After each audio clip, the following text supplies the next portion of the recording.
কোটা সংস্কারের এক দফা দাবিতে গড়ে ওঠা ছাত্র আন্দোলন সারা দেশে ছড়িয়ে পড়েছে। দেশের বিভিন্ন বিশ্ববিদ্যালয় ও কলেজের শিক্ষার্থীরা দলমত নির্বিশেষে এই আন্দোলনে অংশ নিচ্ছেন।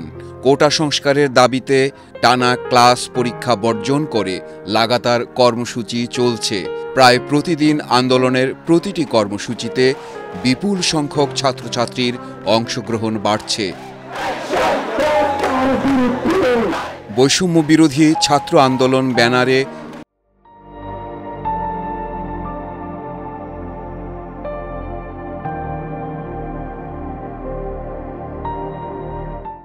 এবার আন্দোলনে একক কাউকে মুখপাত্র নির্বাচন করা হয়নি। সারা দেশে আন্দোলনকে সুসংগঠিত করতে ৬৫ সদস্যের একটি সমন্বয় কমিটি গঠিত হয়েছে, যেখানে ঢাকা ও ঢাকার বাইরে বিভিন্ন বিশ্ববিদ্যালয়ে ২৩ জন সমন্বয়ক রয়েছেন। কমিটির ১ নম্বর সমন্বয়ক নাহিদ ইসলাম বলেন, আমরা কোনো একক নেতৃত্ব, একক মুখপাত্র রাখিনি। আমাদের এখানে যারা সমন্বয়ক আছেন তারা যে কেউ যে কোনো সময় সামনে আসতে পারেন, কথা বলতে পারেন। এখানে কোনো একক নেতৃত্ব নেই আসলে।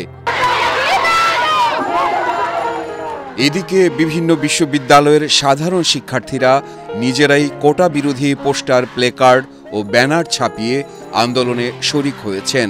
আন্দোলনের প্রয়োজনে নিজেরাই ক্ষুদ্র তহবিল সৃষ্টি করেছেন। আন্দোলনে ঐক্যবদ্ধ হওয়ার জন্য ছাত্রছাত্রীরা সামাজিক যোগাযোগ মাধ্যমকে ব্যবহার করছেন। এছাড়া বিভিন্ন বিশ্ববিদ্যালয়, আবাসিক হল ও বিভাগ ভিত্তিক নেটওয়ার্ক তৈরি করে ছাত্ররা সংগঠিত হয়েছেন।